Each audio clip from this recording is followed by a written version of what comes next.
찾아가는 말씀 기도 시간입니다.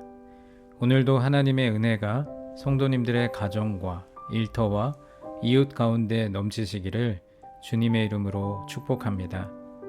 오늘 우리에게 주시는 하나님의 말씀은 에스겔 13장 8절부터 11절까지 말씀입니다. 그러므로 주 여호와께서 이같이 말씀하셨느니라. 너희가 허탄한 것을 말하며 거짓된 것을 보았은즉 내가 너희를 치리라. 주 여호와의 말씀이니라. 그 선지자들이 허탄한 묵시를 보며 거짓 것을 점쳤으니 내 손이 그들을 쳐서 내 백성의 공회에 들어오지 못하게 하며 이스라엘 족속의 호적에도 기록되지 못하게 하며 이스라엘 땅에도 들어가지 못하게 하리니 너희가 나를 여호와인 줄 알리라. 이렇게 칠 것은 그들이 내 백성을 유혹하여 평강이 없으니 평강이 있다 함이라. 어떤 사람이 담을 쌓을 때에 그들의 회칠을 하는도다. 그러므로 너는 회칠하는 자에게 이르기를 그것이 무너지리라. 폭우가 내리며 큰 우박덩이가 떨어지며 폭풍이 몰아치리니. 아멘. 오늘 읽은 하나님의 말씀에 거짓 선지자들이 등장합니다. 남유다 말기에 거짓 선지자들이 아주 많았습니다. 그들은 하나님께 받은 말씀이 아니라 임의로 지어낸 말을 전하면서 거짓 증언하는 자들이었습니다. 그들은 백성의 등을 치고 자신의 배를 불리는 사람들이었죠. 문제는 백성들이 이들을 분별하기 어려웠다는 사실입니다. 예레미야, 에스겔, 이사야 선지자가 하나님께서 세우신 참된 선지자들인데 훨씬 더 많은 수가 성전을 장악하고 종교 권력을 장악하고 있었기 때문에 악한 자들의 거짓말을 들을 수밖에 없었던 것입니다. 문제는 일반 백성들이 거짓 선지자가 자기 말을 지어내는지 하나님의 말씀을 받아 전하는지 분별하기가 어렵다는 것입니다. 그것을 분별할 수 있는 유일한 길은 직접 하나님의 말씀을 제대로 배우는 것이죠. 진리의 말씀이 무엇인지 탐구하지 않고 말씀 위에 굳게 서 있지도 않으며 그저 사람만 따라다녔는데 끝에 가서 그가 거짓 선지자라면 우리의 영혼은 어떻게 되겠습니까? 그러니 가장 안전한 길은 하나님의 말씀을 우리가 직접 배우고 익히고 말씀 위에 서는 것입니다. 기독교 신앙은 하나님과 나와의 1대1의 관계로 귀결됩니다. 목회자가 구원을 줄 수 없습니다. 부부끼리도 구원을 전달할 수 없습니다. 또 먼저 믿은 자가 다음 믿는 자에게 구원을 전달해 줄 수도 없습니다. 데려다 놓을 수는 있으나 하나님의 말씀을 읽고 듣고 묵상하고 붙들어서 구원받는 것은 전적으로 그 사람의 몫입니다. 오늘날 교회 안에서 목사 한 사람만 믿고 내 인생과 영혼을 맡겼다가 그 인생과 신앙이 망가지는 경우를 종종 보게 됩니다. 하나님의 말씀을 직접 읽고 묵상하고 말씀 위에 신앙의 집을 짓고 참과 거짓을 분별하는 능력을 스스로 갖추어 가야 합니다. 오늘 본문 10절과 11절 말씀을 보면 거짓 선지자들은 평강이 없는데도 평강이 있다고 거짓말을 합니다. 역사를 보는 안목을 가진 사람이라면 누구나 당시 세계의 패권이 바벨론에게 있다는 것쯤은 알 수 있습니다.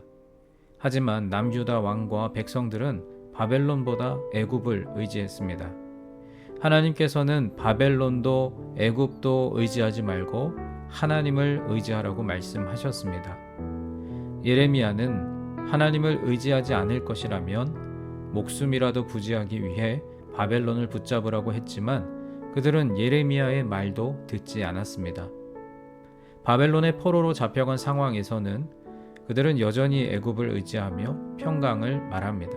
망하지 않을 것이라고 말이죠. 시대를 보는 눈이 전혀 없는 사람들이었습니다. 오늘 우리도 시대의 흐름을 보는 눈을 가져야 거짓 선지자들에게 속지 않을 수 있습니다. 이 시대가 어떻게 흘러가는지 믿음의 눈으로 세상을 바라보는 지혜가 필요한 때입니다. 거짓 선지자들은 문제가 있지만 미봉책으로 일관했습니다. 심각한 문제가 있는데 그 문제를 파헤치면 감당이 안 됩니다. 일단 덮어두고 껍데기에만 회치를 해서 순간적인 위기만 모면한다는 것이죠. 이런 자들이 바로 거짓 선지자들입니다. 당시 종교 지도자들도 문제가 있다는 것은 알고 있었지만 이 문제를 해결하기에는 시간도 걸리고 불편하니까 그저 담벼락만 칠하고 넘어간 것입니다. 주님께서 사랑하시는 여러분, 오늘 우리에게도 이런 경향이 자리 잡고 있습니다. 이 문제는 좀 복잡하니까 다음에 다시 생각해 보자고 말합니다. 문제를 끄집어내면 서로 불편합니다. 왜 그런 불편한 일을 하려고 하겠습니까? 사람들은 생각하기 싫다고 덮어주고 넘어가고 한 해, 두 해 건너가는 것입니다. 그런데 그렇게 해서는 치유가 일어나지 않습니다. 지금 당장은 좀 불편하고 어려워도 덮어두면 안 되는 것이죠. 우리 교회는 은혜의 공동체이지만 상처를 도려낸 후에 덮는 것이 진짜 은혜입니다.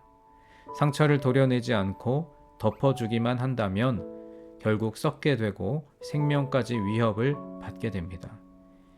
문제가 생기면 즉시 도려내고 정리하고 또 새롭게 출발해야 합니다. 하나님의 말씀을 제대로 붙들고 세상의 흐름을 분별하며 회칠한 무덤이 아니라 진실한 믿음 위에 굳게 서는 우리 모두가 되기를 주님의 이름으로 간절히 축원합니다. 이제 오늘 주신 말씀을 붙들고 기도하겠습니다. 사랑의 하나님, 거룩한 진리의 말씀을 붙잡고 악한 세상과 거짓 선지자들의 유혹을 견디고 이겨내게 하옵소서. 거짓 선지자들의 미혹에 넘어가지 않고 진리의 말씀을 붙잡고 굳게 서서 흔들리지 않게 하여 주옵소서. 우리 주신 말씀을 붙들고 함께 기도하겠습니다.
두 번째로 교회를 위해서 기도하겠습니다. 지금 우리 교회 공동체가 광야를 통과하며 하나님께서 허락하실 새 땅으로 들어가기 위한 과정 중에 있는데 사람의 생각과 방법이 아니라 하나님의 뜻을 구하게 하옵소서.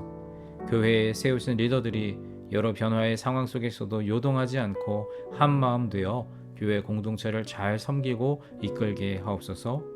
특별히 담임 목사님의 청빙 모든 절차가 사람의 생각과 방법이 아닌 하나님의 뜻과 하나님의 방법을 구할 수 있게 하여 주옵소서. 우리 교회를 위해서 함께 기도하겠습니다.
마지막 세 번째로 세상을 향하여 기도할 때 가정과 일터를 위해서 기도하겠습니다. 하나님께서 허락하신 가장 작은 교회인 가정이 말씀의 반석 위에 잘 세워지게 하옵소서.